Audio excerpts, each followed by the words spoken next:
کرنا ہوگا مظلوم کا ماتم ہے کرنا ہوگا یہ تو معصوم کا ماتم ہے کرنا ہوگا. غدیر کا جب ذکر ہوتا ہے تو لہٰذا مولا امیر المومنین کی ایک فضیلت کو اور ایک کرامت کو آپ کے سامنے بیان کیا جائے. اور وہ فضیلت اور وہ کرامت یہ ہے کہ جب لوگ آتے تھے بعض دفعہ عیسائی اور یہودی اور آنے کے بعد سوال کرتے تھے مولا سے تو مولا فوراً جواب دیتے تھے. اور جو اصل میں ہدف تھا مولا کا جواب دینے سے وہ یہ تھا کہ اسلام کو بچایا جائے، کیونکہ مولا امیر المومنین نے ہر زمانے میں اسلام کا دفاع کیا، کبھی اپنی تلوار سے اور کبھی اپنے علم سے. تو بعض دفعہ اہل روم آتے تھے، یہودی بھی آتے تھے اور وہ سوال کرتے تھے، اور ان کا ہدف بعض دفعہ یہ ہوتا تھا کہ اسلام کو رسوا کیا جائے اور یہ جواب نہیں دے پائیں گے، اور بعض دفعہ ہدف یہ ہوتا تھا کہ اگر انہوں نے جواب دے دیا تو ان کی حقانیت کے قائل ہو جائیں گے. لہٰذا بعض دفعہ کچھ یہودی بھی آئے اور اسی طرح سے عیسائی بھی آئے. تو تین طرح کی روایات موجود ہیں، جو ایک بہار میں ہے اور ایک کشکول شیخ بہائی میں ہے، اور اسی روایت کو شیخ تستری نے بیان کیا ہے. اور ایک روایت اور ہے کہ جو ہم نے پڑھی تھی اور اس کو لکھا بھی، لیکن اس کا ریفرنس بس ہمیں نہیں مل رہا، لیکن اگر اس کا ریفرنس نہ بھی ملے تو فرق اتنا نہیں پڑتا کیونکہ یہ تینوں قریب قریب ہیں. لہٰذا ایک دفعہ ایک یہودی آیا، اس نے آ کے مولا امیر المومنین علیہ الصلوۃ والسلام سے سوال کیا کہ یہ بتائیں آپ کہ ایک ایسا عدد کہ جو 2 سے لے کر 10 تک برابر تقسیم ہو جائے اور اس کے بعد کچھ بھی نہ بچے، یعنی پوائنٹ میں یا کسر میں جواب نہ آئے. تو مولا امیر المومنین علیہ الصلوۃ والسلام کے بارے میں وہ سوچ رہا تھا کہ ممکن ہے کافی حساب کتاب کریں یا مہرت مانگیں گے، اس کے بعد جواب دیں گے. تو مولا امیر المومنین علیہ الصلوۃ والسلام نے اسے سوال کیا اگر میں بتاؤں گا تو ایمان لاؤ گے؟ اس سے پتہ چلتا ہے کہ یہ لوگ آئے تھے مولا امیر المومنین کے ذریعے سے اسلام کو سمجھنے کے لیے. تو اس نے کہا ہاں. تو امام نے جواب دیا کہ جو بحار الانوار میں ہے،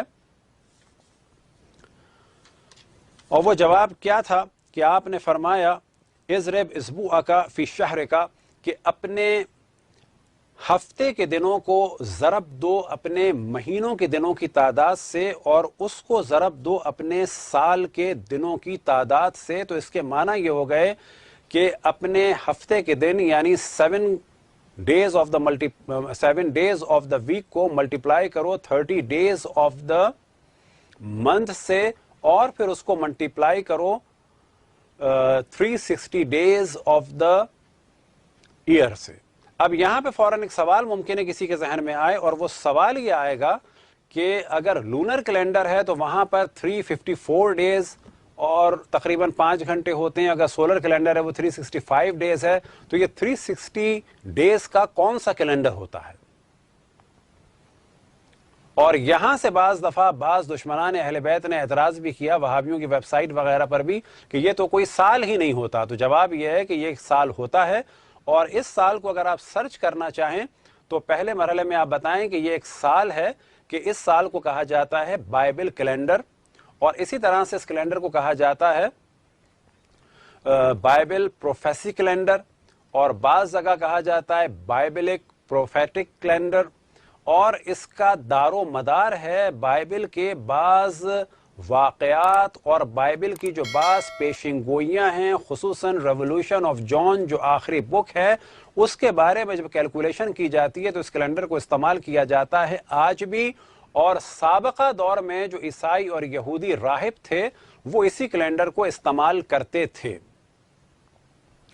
اور اس کیلنڈر کو ایک اور نام بھی دیا جاتا ہے، وہ ہے گاڈس کیلنڈر. اور اسی کیلنڈر کو اگر آپ سرچ کرنا چاہیں یا ڈھونڈنا چاہیں یا اس کے بارے میں پڑھنا چاہیں تو اس کا ایک اور نام بھی ہے، بعض جگہ آپ کو ملے گا 360 ڈیز بائبلک یا 360 ڈیز پروفیسک کیلنڈر.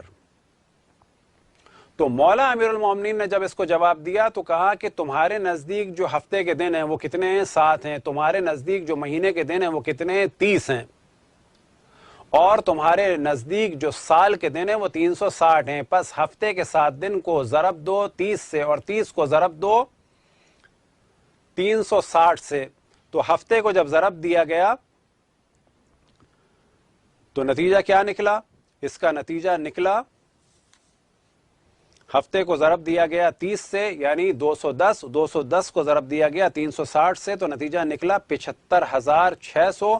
اور 75,600 کو جب تقسیم کیا جاتا ہے 2 سے تو جواب نکلتا ہے 37,800 اور جب 3 سے تقسیم کیا جاتا ہے تو 25,200 جب 4 سے تقسیم کیا جاتا ہے تو 18,900 جب 5 سے تقسیم کیا جاتا ہے تو 15,120 جب 6 سے تقسیم کیا جاتا ہے تو 12,600 جب 7 سے تقسیم کیا جاتا ہے تو 10,800 جب 8 سے تقسیم کیا جاتا ہے تو 9,450 اور جب 9 سے تقسیم کیا جاتا ہے تو 8,400 اور جب 10 سے تقسیم کیا جاتا ہے تو 7,560. یہ تھی پہلی روایت کہ جس میں امام نے فرمایا کہ اپنے ہفتے کے دنوں کو اپنے مہینے کے دنوں سے ضرب دو اور اپنے مہینے کے دنوں کو اپنے سال کے دنوں سے ضرب دو، یعنی 7 کو ضرب دو 30 سے اور 30 کو ضرب دو 360 سے، تو جواب نکلے گا 75,600. اور جو دوسری روایت ہے وہ جو شیخ بہائی سے بھی نقل ہوئی کشکول میں، اور وہی روایت ایک اور جگہ بھی نقل ہوئی کہ جس کا اس وقت ایڈریس اب آپ کو بتانا تھوڑا سا مشکل ہے، تو وہ روایت تقریباً قریب ہے. پہلی روایت میں مولا امیر المومنین نے فرمایا کہ اضرب ایام اسبوعک فی سنتک، کہ اپنے ہفتے کے 7 دنوں کو اپنے سال کے 360 دنوں سے ضرب دو، تو یہ جواب نکلتا ہے 2,520. اور تیسری روایت میں جو نکلا وہ یہ تھا کہ امام نے فرمایا کہ اپنے ہفتے کے دنوں کو ضرب دو اپنے مہینوں کے دنوں سے، یعنی 7 کو ضرب دو 30 سے، اور جو جواب نکلے اس کو ضرب دو اپنے مہینوں کی تعداد سے یعنی 12 سے، تو پھر وہی جواب نکلے گا 2,520. اور جب 2,520 کو تقسیم کیا جاتا ہے 2 میں تو جواب نکلتا ہے 1,260، جب 3 میں تقسیم کیا جاتا ہے جواب نکلتا ہے 840، جب 4 میں تقسیم کیا جاتا ہے جواب نکلتا ہے 630، جب 5 سے تقسیم کیا جاتا ہے جواب نکلتا ہے 504، جب 6 سے تقسیم کیا جاتا ہے جواب نکلتا ہے 420، جب 7 سے تقسیم کیا جاتا ہے جواب نکلتا ہے 360، جب 8 سے تقسیم کیا جاتا ہے جواب نکلتا ہے 315، جب 9 سے تقسیم کیا جاتا ہے جواب نکلتا ہے 280، جب 10 سے تقسیم کیا جاتا ہے جواب نکلتا ہے 252. تو ذہن میں رہے کہ عام طور پر یہ اعتراض کیا جاتا ہے مولا امیر المومنین کی اس فضیلت پر کہ سال 365 دن کا ہوتا ہے، پس یہ جو مولا امیر المومنین نے فرمایا 360 دن کا، تو یہاں پر مراد ہے Biblical calendar, Bible prophecy calendar, Bible prophetic calendar, اور اسی طرح سے گاڈ کیلنڈر، اور بعض جگہ بیان ہوا 360 ڈیز گاڈ کیلنڈر یا بائبلک کیلنڈر. خداوند تبارک و تعالیٰ سے دعا ہے کہ ہمیں اپنے رسول اپنی حجتوں خصوصاً امام زمان علیہ السلام کی معرفت اور اطاعت کی توفیق عطا فرمائے.